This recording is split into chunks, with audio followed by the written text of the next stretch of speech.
The rain came down in sheets, turning the rutted track to his farm into a river of black sludge. Caelan stood in the doorway of his small house, watching it. The sound was a familiar roar, a constant drumming on the thatched roof that had been the soundtrack to his life for 27 years. He smelled wet earth, the sharp scent of pine from the woods that crowded his land, and the faint, ever-present tang of cold iron from the forge that sat dormant beside the barn. This was his world, a few dozen acres of stubborn soil carved out of the edge of the northern wilds, a place where the king's maps grew vague and the stories of travellers grew wild. His father had built the house. His grandfather had cleared the land. Caelan was just the one left to tend it. He pulled his worn woolen tunic tighter around his shoulders. The autumn wind had teeth this year, a sharp, gnawing cold that promised a brutal winter. He needed more firewood. The pile he'd spent the last month building looked impressive, a small mountain of split oak and pine. But he knew how quickly a real cold snap could devour it. It was never enough. The work was never done. That was the first and last lesson of the farm. The fences always needed mending where the deer pushed through. The roof always needed patching where the wind found a weakness. The fields always needed turning, planting, weeding, and praying over. It was a life of endless, repetitive motion, a cycle governed by the sun and the seasons, not by men or their ambitions. He had once had ambitions, vague, childish things about seeing the capital city, about learning a trade that didn't break his back and stain his hands with dirt. But that was before the fever had come, silent and swift, and taken his mother, then his father, then his little sister. It had left him alone in the quiet house, the silence a living thing that pressed in on him. He was 15 then. He was a man now. The ambitions were gone, buried with his family in the small plot behind the house, marked by 3 simple stones. Now, his only ambition was a full larder for the winter and a roof that didn't leak. He turned from the door and went back inside. The single room was sparse and clean. A stone hearth dominated one wall, the embers glowing softly.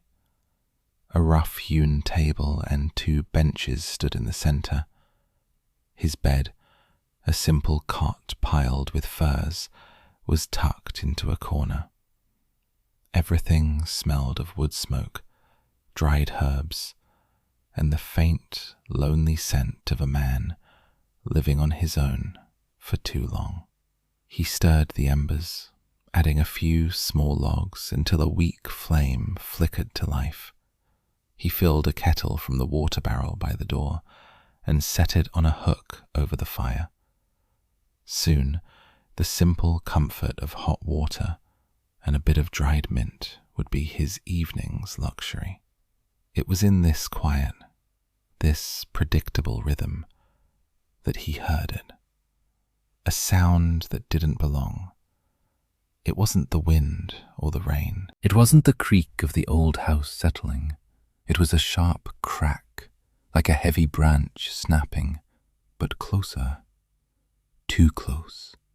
He froze, hand hovering over the kettle, every sense straining.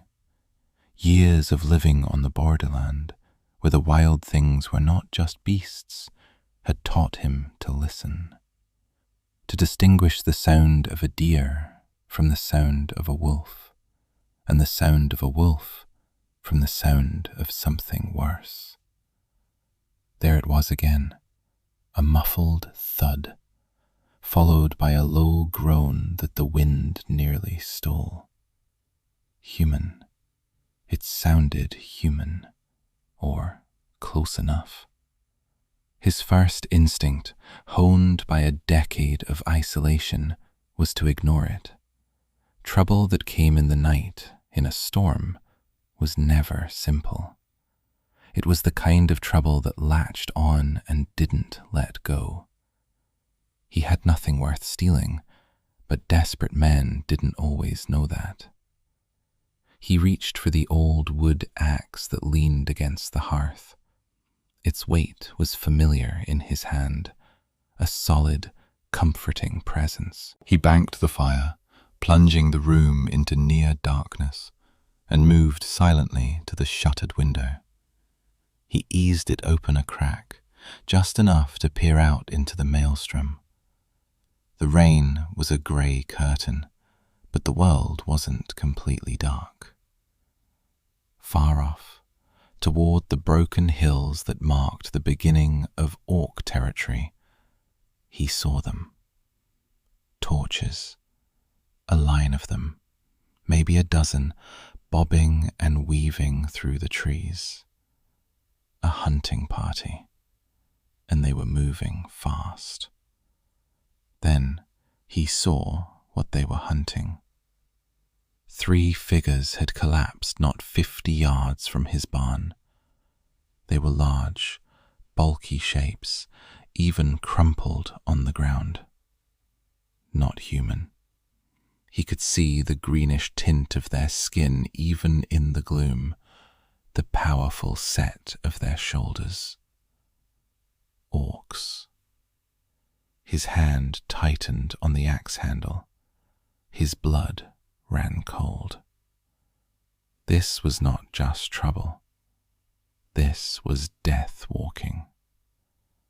Orcs didn't come this far into human lands unless they were fleeing something even they feared, or unless they were a war party. Given the torches behind them, he guessed it was the former. One of the figures stirred, pushing itself to its feet. A female, he realized. She was tall, even for an orc, and wore piecemeal leather and iron armor. She tried to pull one of the others up, a massive figure who lay unnervingly still. The third, smaller orc was already on its knees, a weapon in its hand, watching their back trail. He should have closed the shutter, barred the door, put out the light and prayed they passed him by. That was the smart thing to do, the sane thing to do. His father had always told him, "You don't meddle in orc business. It's like meddling in a rock slide. You just get crushed." But the one on the ground groaned again, a sound of pure agony that cut through the howl of the wind. And the tall female, she swayed on her feet, one arm hanging limp and unnatural at her side, her leg dragging. She was wounded. Badly. The torches were getting closer. Another 5 minutes and the hunters would be on them. He watched her try to haul her companion, her movements desperate, failing. She let out a cry of frustration, a guttural roar that was less a war cry and more a sound of utter despair. Something in that sound broke through his fear. It wasn't the cry of a monster. It was the cry of someone at the end of their rope, watching their world die around them. He knew that sound. He had heard it in his own throat once, in the suffocating quiet of this very house. He made a choice. It felt less like a decision and more like a fall, a tipping point he couldn't stop. He unbarred the door. The wind and rain slammed into him as he stepped outside, instantly soaking his tunic. He left the axe by the door and walked, hands held open and empty, toward the collapsing figures.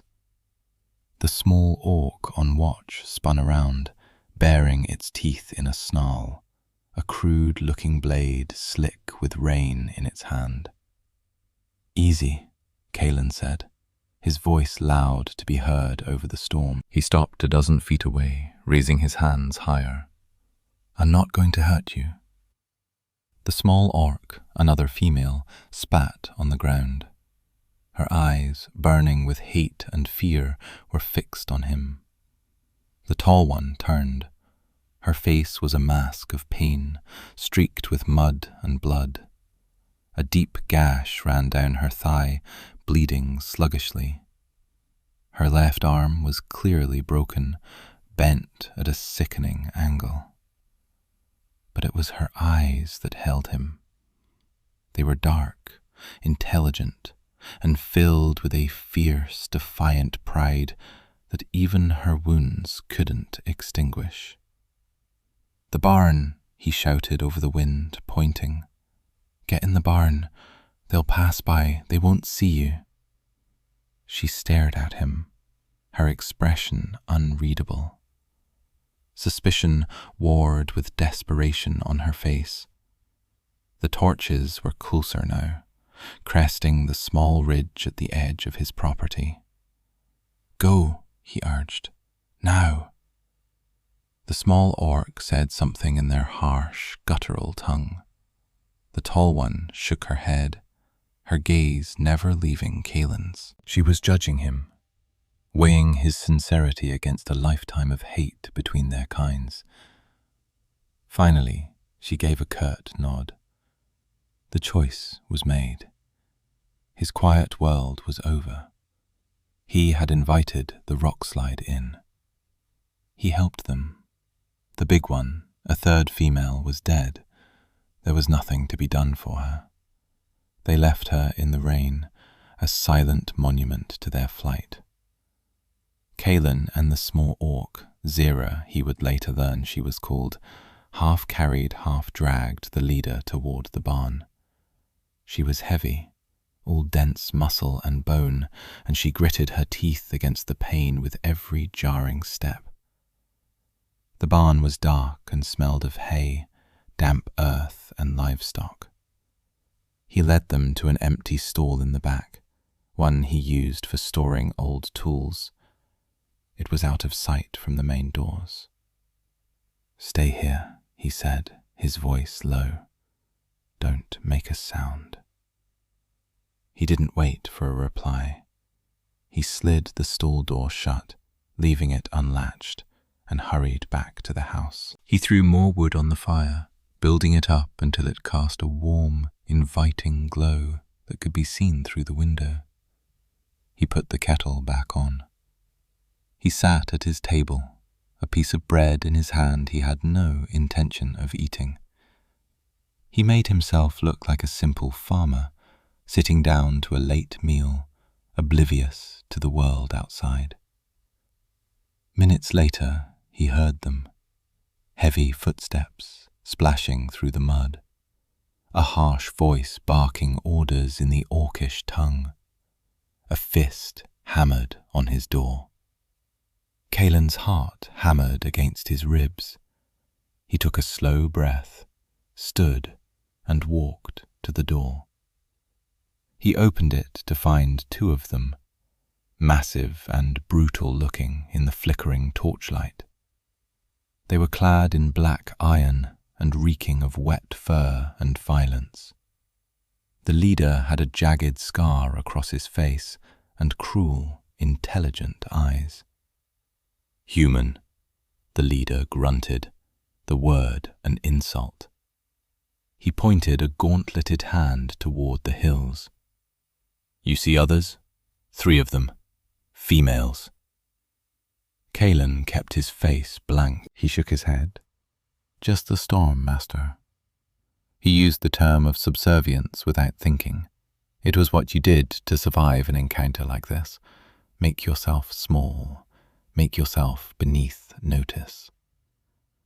The orc stared at him, his eyes boring into Caelan's, searching for a lie.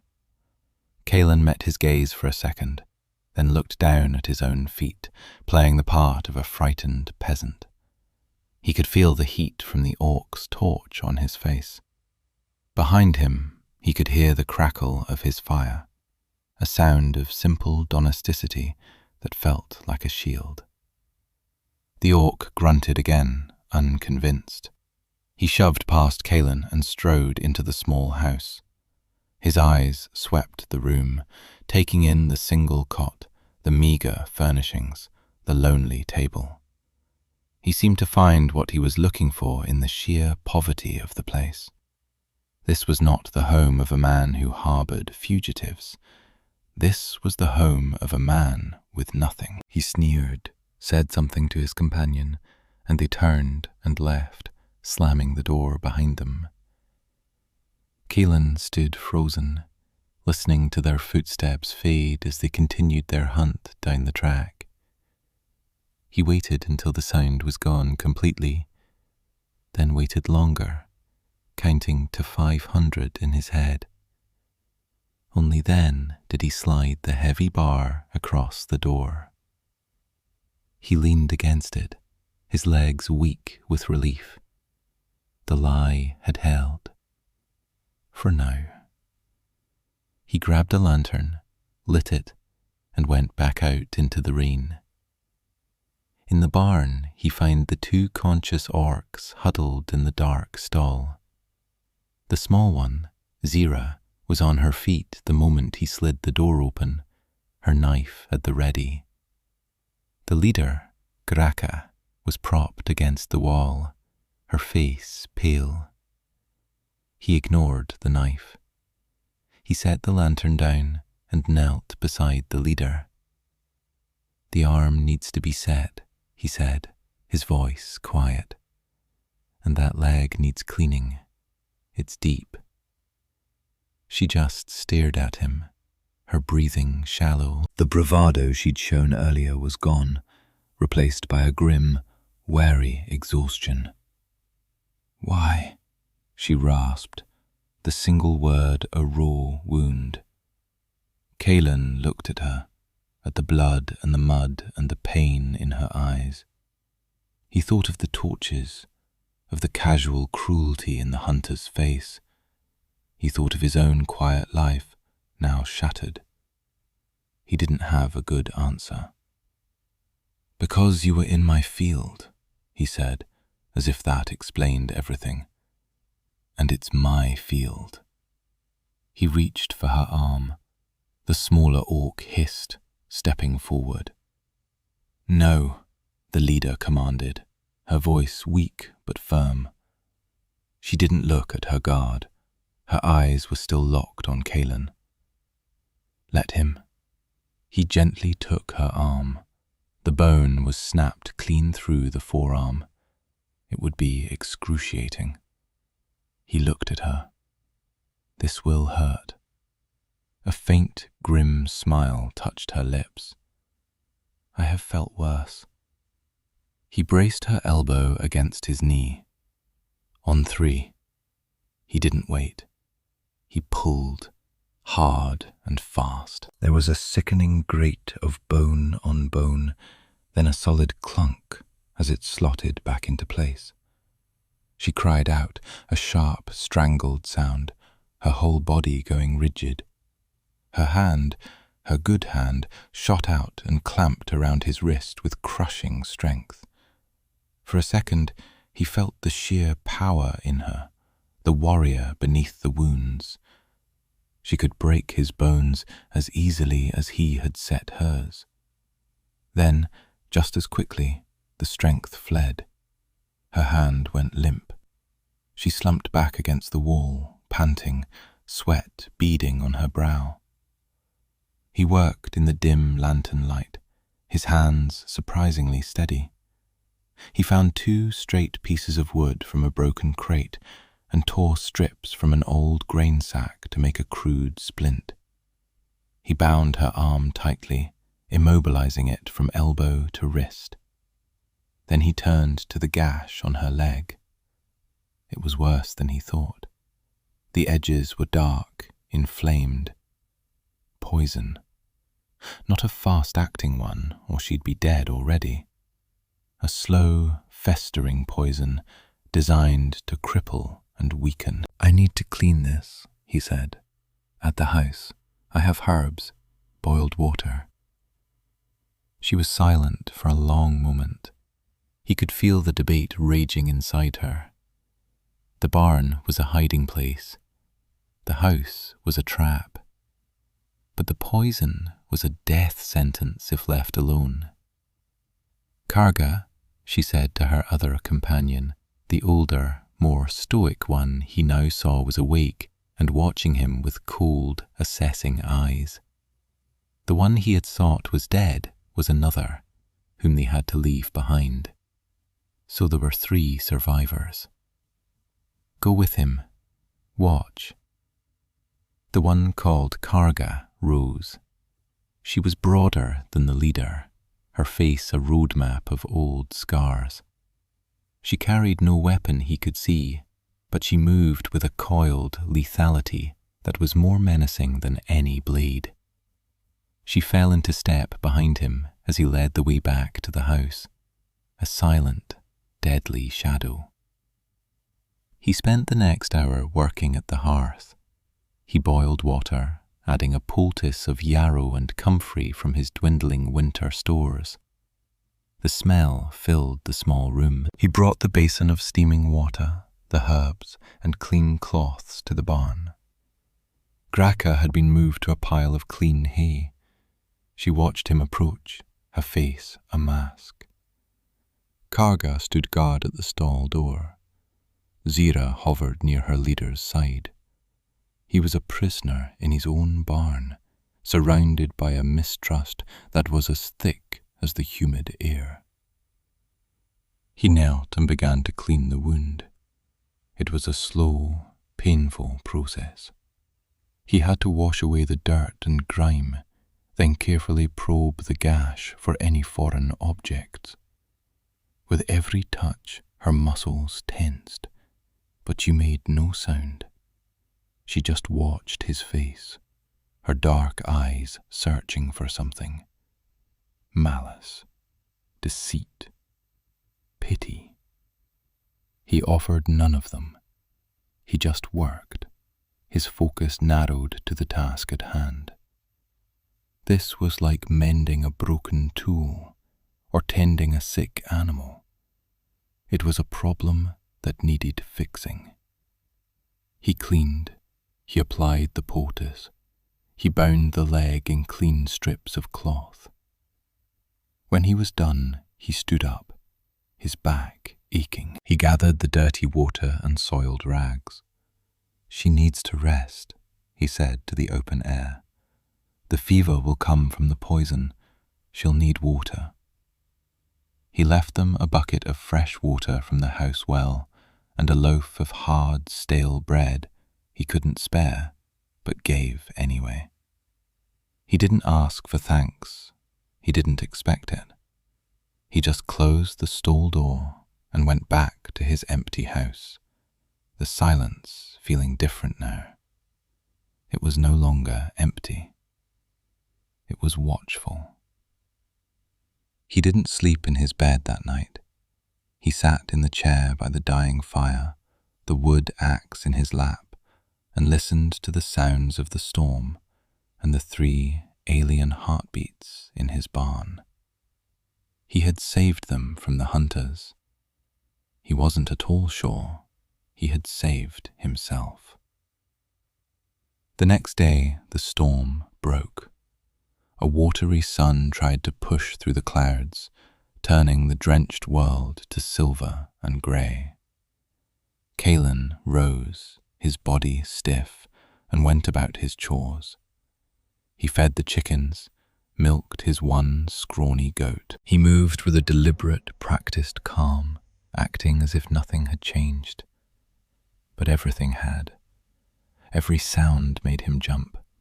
Every shadow seemed to hold a threat.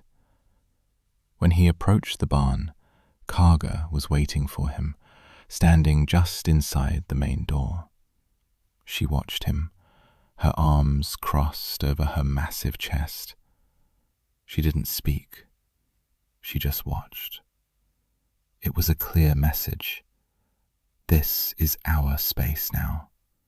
You enter with permission. He nodded to her, a small, almost imperceptible gesture of acknowledgement, and went to the store. Graka was awake. The fever had taken hold, her skin slick with sweat, her eyes glassy. But she was lucid. Zira was by her side, trying to get her to drink some water. Caelan checked the wounds. The arm was stable. The leg was red and swollen, but the dark inflammation hadn't spread. The poultice was helping. More water, he said, and broth if I can. He spent the morning making a thin soup from chicken bones and the last of his winter vegetables. It wasn't much, but it was hot and nourishing. When he brought it to the barn, Karga tasted it first, a small, suspicious sip, before nodding and allowing him to give it to Graka. He left them to it and went to work. The storm had brought down a section of fence near the woods.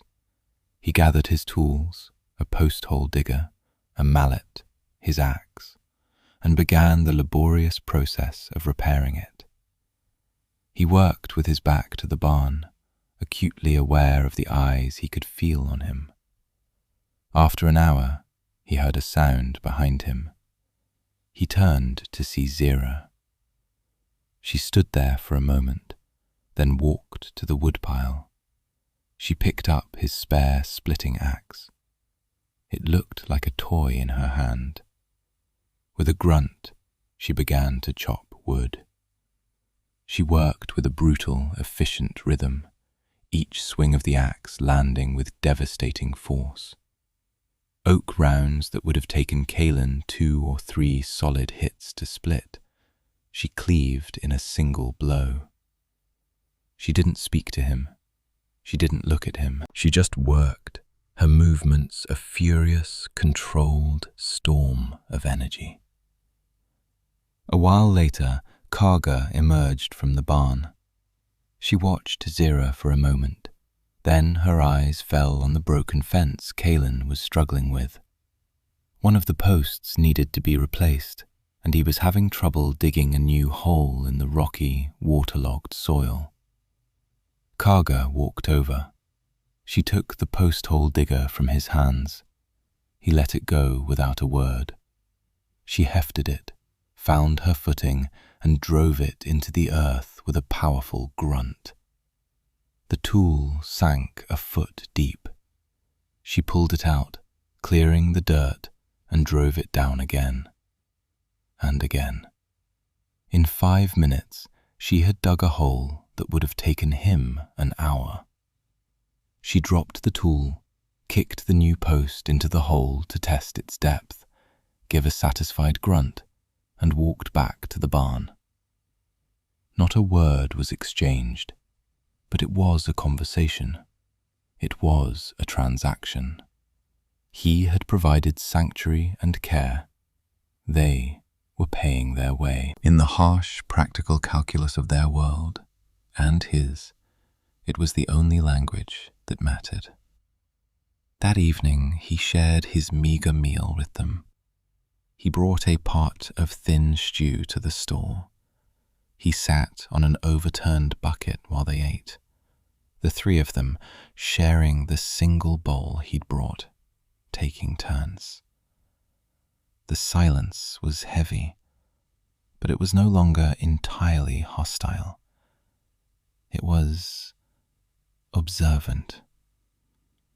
He found himself talking, his voice rusty from disuse. He told them about the farm, about the stubbornness of the soil, about the way the frost came early in the valley. He didn't talk about his family. He just talked about the work, the land, the things that were real. They listened. He wasn't sure if they understood his words, but They seemed to understand the sentiment. When he finished, Graka looked at him, her fever-bright eyes holding a flicker of something new. Not trust, not yet, but a lessening of suspicion. "You are a strange human," she said, her voice a low rasp. "To fight so hard for dirt and rocks." "It's my dirt," he replied simply. That night, he fell asleep in his chair again, exhausted. He woke in the cold pre-dawn hours to a strange warmth. Someone had draped his own heavy wool cloak over him. He sat up, startled. The fire, which had been dying embers when he'd drifted off, was built up, a steady flame providing a gentle heat. He looked toward the door. It was barred, just as he had left it. He got up and went to the window. In the faint moonlight, he could just make out a figure standing watch by the barn. Karga. She must have come in while he slept, tended the fire, covered him. It was a gesture of care so profound, so unexpected, it left him breathless. They were watching over him, just as he was watching over them. A fragile, unspoken truce was forming in the ruins of his solitude. Over the next few days, a routine settled. Caelan would work the farm. Zira, a whirlwind of energy, would help, a boundless strength making short work of tasks that had always exhausted him. Karga maintained her silent, formidable guard, but she also took to mending his tools, her large, scarred hands surprisingly deft. She sharpened his axes to a razor's edge and rewrapped the handle of his shovel with strips of cured leather until it felt new. Graka healed. The fever broke and the colour began to return to her face. The swelling in her leg went down. She was still weak, confined to the stall, but the iron will was returning to her eyes. She would watch him sometimes as he came and went, her expression thoughtful. One evening, as he brought them their food, she spoke. "My father was betrayed," she said suddenly, her voice low and hard. "By one of his own, a warrior named Vorlag. He wanted the clan. He wanted the power my father held." Caelan stopped, listening. This was the first time she had offered anything of her past without prompting. "Vorlag ambushed us on our return from the winter hunt," she continued, her eyes distant, seeing a memory he could only imagine. "He brought warriors who had sworn allegiance to him in secret. My father, he fell. My honor guard, they fell. Only Karga and Zira and 2 others fought free with me. The other 2, they did not make it through the mountains." She looked at her splinted arm, her bandaged leg. "I am the daughter of the chieftain, the rightful heir, and I ran like a coward." "You ran to survive," Caelan said quietly, "to fight another day. That is not cowardice." She looked at him, a flicker of surprise in her eyes. "Our way is to stand and die with honor, not to hide in a human's barn." "Then your way is foolish," he said, the words out before he could stop them. He expected anger, a flash of pride. Instead, she just looked at him, a long, searching gaze. "Perhaps," she whispered. A week after they arrived, Caelan found the mark. He was checking the fence line at the far eastern edge of his property. the part that bordered the wild woods. Carved into the top of a fence post was a symbol, a jagged, three-pronged claw. It was fresh, the cuts clean and white against the weathered wood.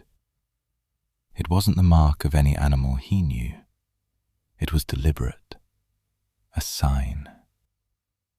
He ran back to the barn, his heart pounding. He described the symbol to Graca. Her face went grim.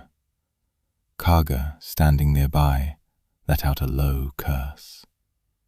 Scavengers, Graca said, clanless, jackals who follow the scent of blood, hoping for scraps from a kill. That is the mark of a war band, led by an outcast named Groll. Are they with the one who's hunting you? Caelan asked. No, Graca said. Worse. They are opportunists. They will have seen Vorlag's hunt. They know a wounded, high-value target is in the area.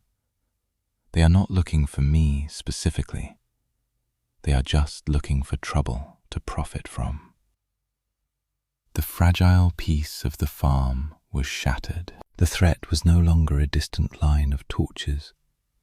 It was here, on his land. They came 2 days later, 3 of them. They swaggered out of the woods in the middle of the afternoon, bold and arrogant. They were bigger than Zira, but carried themselves with a sloppy confidence, their armor a mismatched collection of stolen pieces.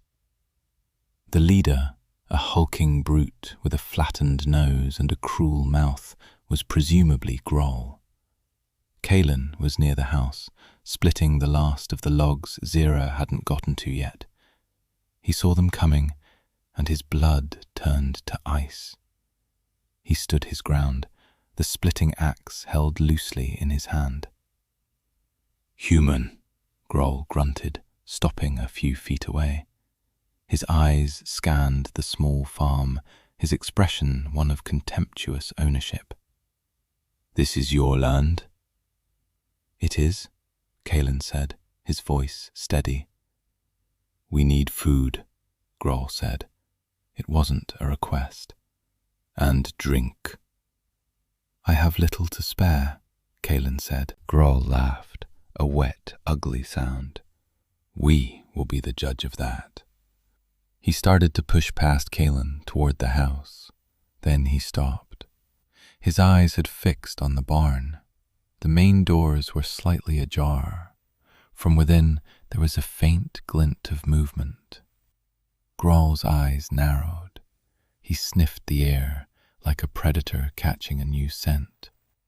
What's in the barn, human? He growled. More than chickens, I think. Before Caelan could answer, Zira stepped out of the shadows of the barn. She held the other splitting axe. Her face was a mask of cold fury. A second later, Karga appeared behind her, unarmed, but radiating a menace that was palpable. Groll's ugly face split into a wide, predatory grin. He had been looking for trouble. He had found it. Well, well, he sneered, looking from the 2 female orcs to Caelan. A little nest. Hiding your women, human? Sharing them? Zira let out a roar of pure rage and charged. The fight was short and brutal. Groll's 2 companions moved to intercept Zira, but Karga met them. She moved with a speed that belied her size, a blur of motion. She grabbed the first one's weapon arm, twisted, and there was a sickening snap of bone. She drove her head into the second one's face, a blow that sounded like a rock hitting meat. Zira went straight for Groll. She was faster, but he was bigger and stronger. He parried her axe blow with his own crude sword and kicked her back.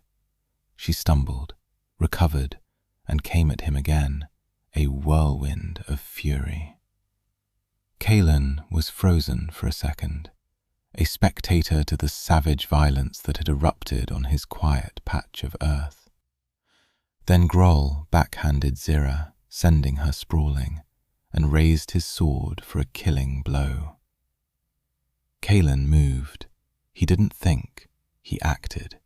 He yelled, "Hayloft!" Karga, having dispatched her two opponents, looked up. She saw what he meant. She grabbed a pitchfork that was leaning against the barn wall and with a powerful thrust jammed it into the rope for the hayloft pulley. And she hauled on it. A bale of hay, half rotted and heavy with damp, tipped from the loft above and crashed down directly onto Groll. He went down with a roar of surprise and pain, giving Zira the second she needed. She scrambled to her feet, her axe a blur, and the fight was over. Silence descended, broken only by the ragged panting of the victors and the drip of blood onto the mud.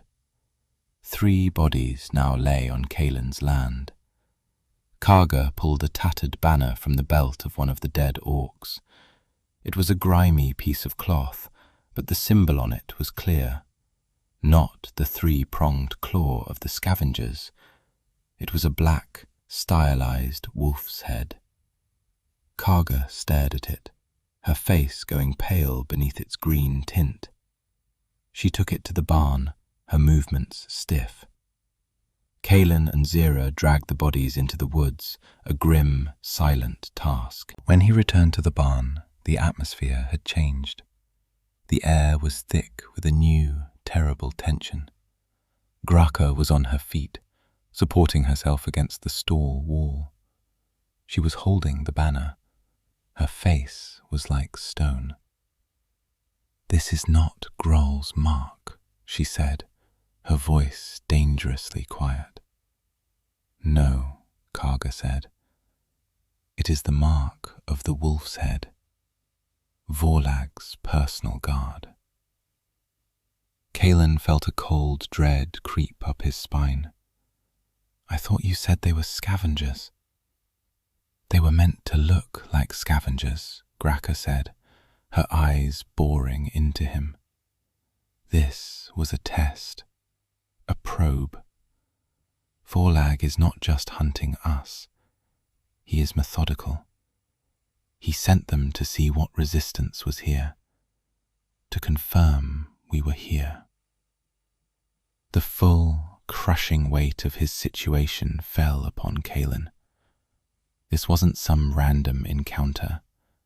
It was a piece of a larger, deadlier game. A game of clan politics and war. And his farm, his home, was now the board. And Graka, she wasn't just a refugee. She was the daughter of a chieftain, an heir, royalty in her own brutal way. He had been sheltering a political fugitive, a key player in a civil war. He felt a sudden, sharp sting of betrayal. It was irrational, he knew. She was fighting for her life. But the quiet intimacy they had started to build, the shared meals, the unspoken gestures of care, it all felt like a lie now. He hadn't been helping a person. He had been sheltering a symbol, a prize. He felt like a fool. A simple, stupid farmer caught in a game he couldn't possibly understand. He had been used. His kindness, his home, his safety, all of it had been a convenience for her. "You should have told me," he said, his voice flat. Graka looked at him. For the first time, he saw a flicker of something that looked like shame in her eyes. "To you, I was a wounded orc. That is all you needed to know. Knowing the truth would have put you in greater danger." "I think I'm already in it," he said, gesturing to the bloodstains on the ground outside. "Yes," she said softly. "You are."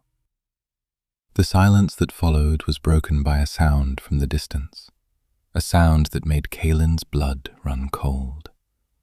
a war horn, low, guttural, and close.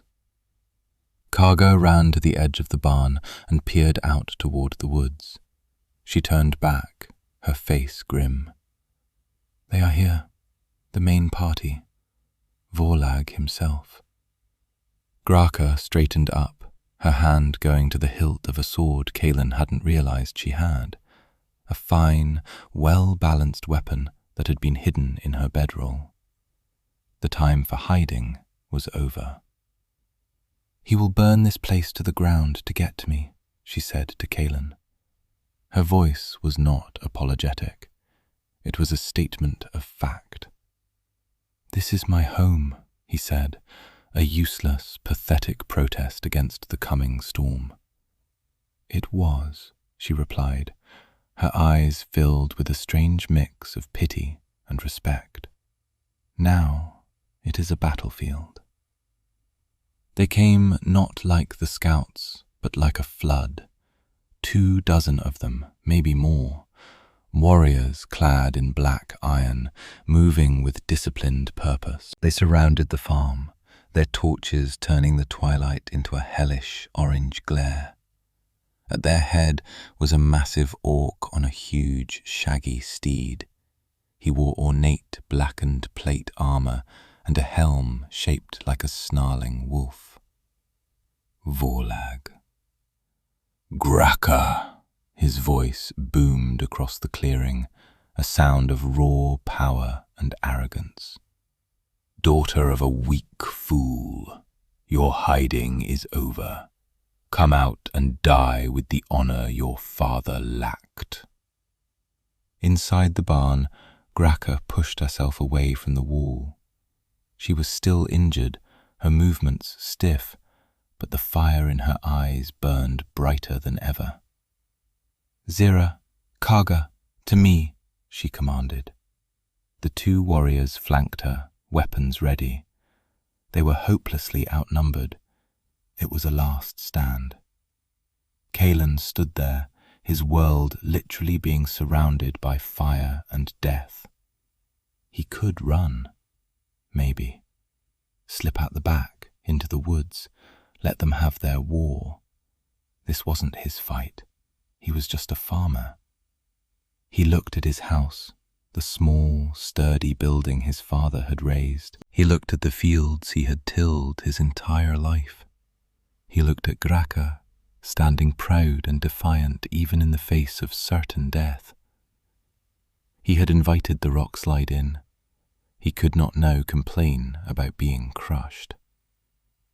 He walked over to the wall where his farm tools hung. He bypassed the axes. They were tools for splitting wood. He took the pitchfork. It was long, sharp, and balanced. In his hands, it was an extension of his own body, a tool he had used 1,000 times. He knew its weight, its reach. It was not a sword, but it was his. He walked to stand beside them, not behind them, beside them. Karga glanced at him, a flicker of surprise on her scarred face. Zira bared her teeth in what might have been a grin. Graka looked at him, and her expression was something he couldn't decipher. "You do not have to do this, human," she said. "It's my dirt," he said again. "They are on my dirt." The first wave hit the barn doors like a battering ram. The old wood splintered and broke. Orcs poured in, screaming their war cries. The battle began. It was chaos, a maelstrom of violence and noise. Caelan fought not like a warrior, but like a cornered animal. He didn't know stances or parries. He knew leverage and angles. He used the pitchfork like a short spear, keeping the attackers at a distance, jabbing at faces and throats. He used his knowledge of the barn, kicking over a stack of barrels to trip an advancing orc, using the tight confines of a stall to his advantage. He saw Zira fighting like a demon, her axe a blur of motion. He saw Karga, a bulwark of impassive lethality, breaking bodies with her bare hands. And he saw Graka. Even wounded, she was magnificent. She moved with a deadly grace, her sword weaving a web of death around her. But there were too many. For every one they cut down, 2 more pushed forward. A torch was thrown, and the dry hay in the loft went up with a whoosh. Fire. The roof was catching.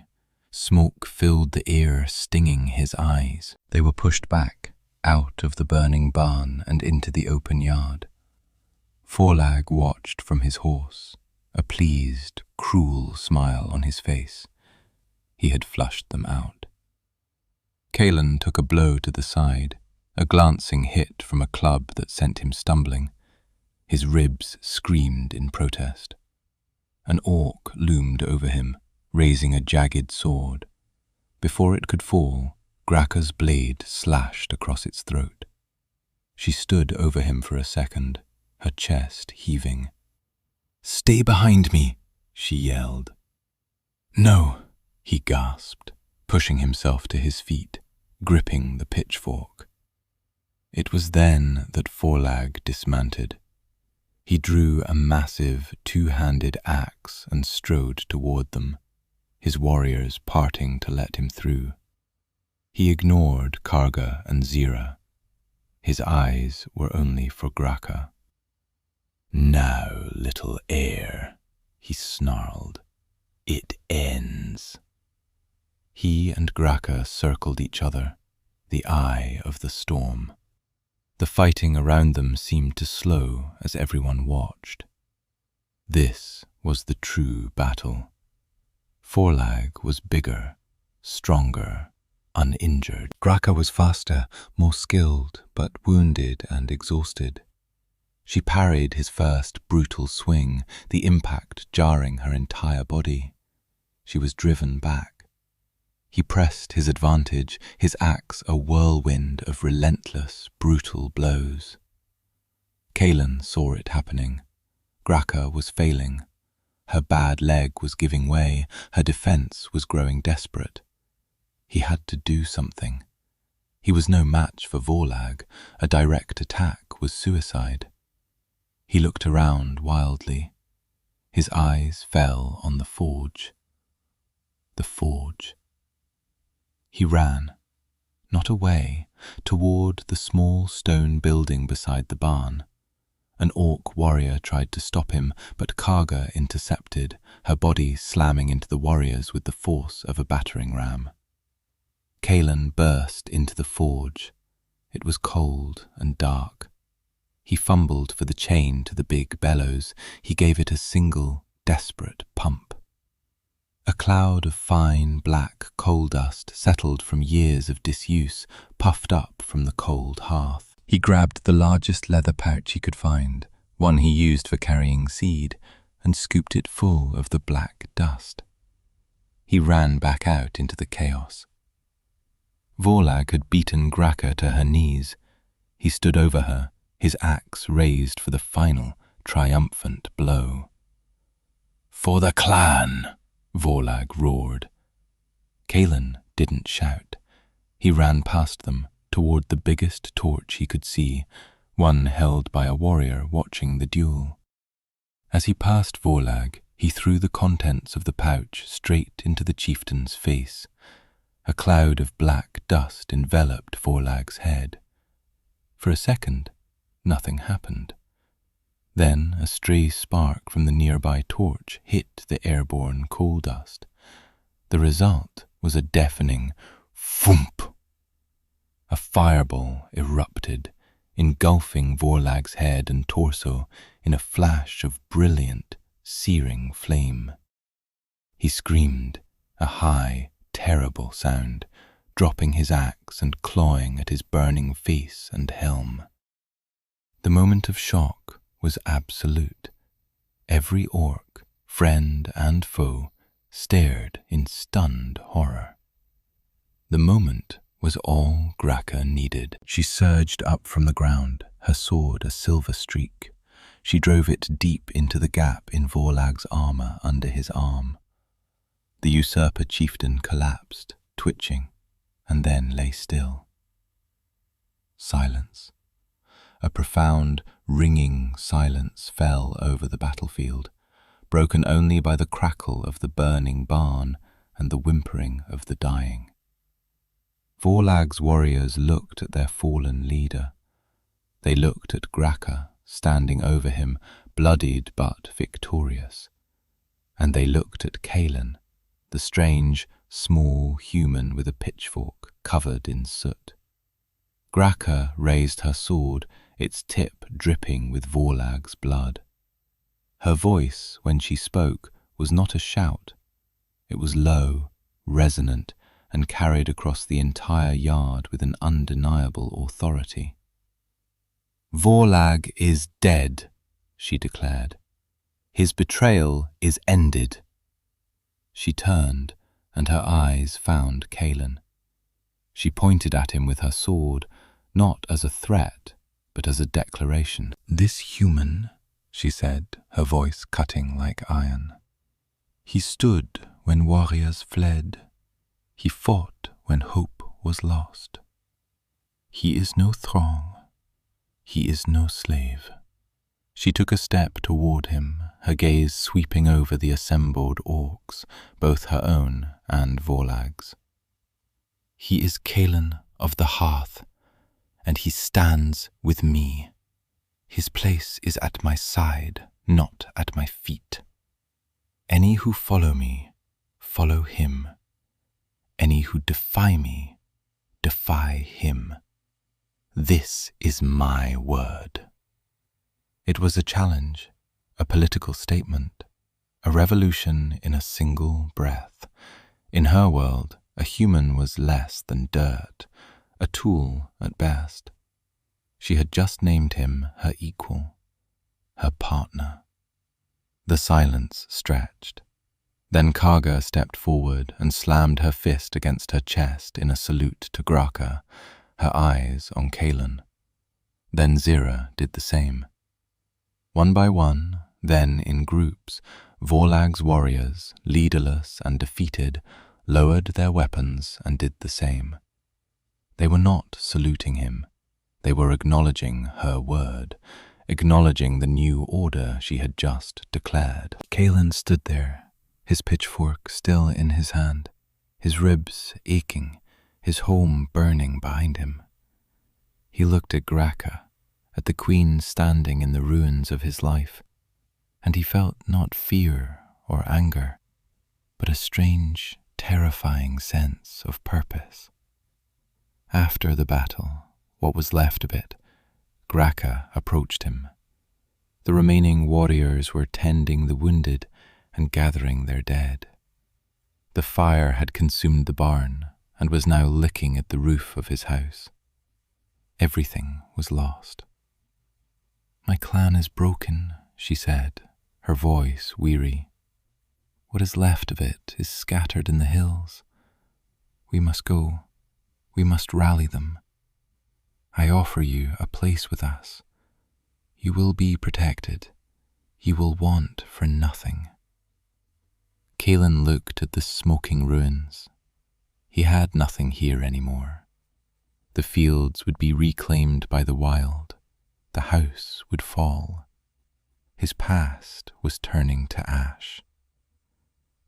"I accept," he said. He looked at her, meeting her gaze directly. "But I will not be protected. I will not be a pet you saved. I am not a warrior, Graka. I am a farmer, a smith. I will work. I will earn my place. Beside you." A slow smile spread across her face.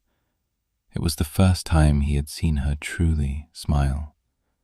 It transformed her harsh features into something beautiful. "I would expect nothing less," she said. "Caelan of the Hearth." They left that night. They gathered what little they could. Caelan went into the collapsing remains of the forge and retrieved his father's heavy forging hammer and a small box of his best tools. He took nothing else. He walked away from the smoking remains of his life, not looking back. He walked beside Graka, Karga, and Zira, part of their small, battered band. He was no longer a lonely farmer on the edge of the world. He was something new, something more. The months that followed were harder than any winter he had ever known. They travelled to a hidden camp, a narrow, defensible canyon where a few hundred of Graka's loyalists had gathered. To them, Caelan was an anomaly, an unwelcome curiosity, the human pet of their new chieftain. They watched him with suspicion and contempt. They called him manling and dirt scrabbler. He did not try to prove them wrong with words. He did what he knew. He built. He saw their fortifications were weak, simple wooden palisades. He designed and supervised the building of stone-reinforced walls and deadfalls. He saw their weapons were in poor repair, notched and dull. He built a new forge, better than his old one, with a stone hearth and a powerful double bellows system.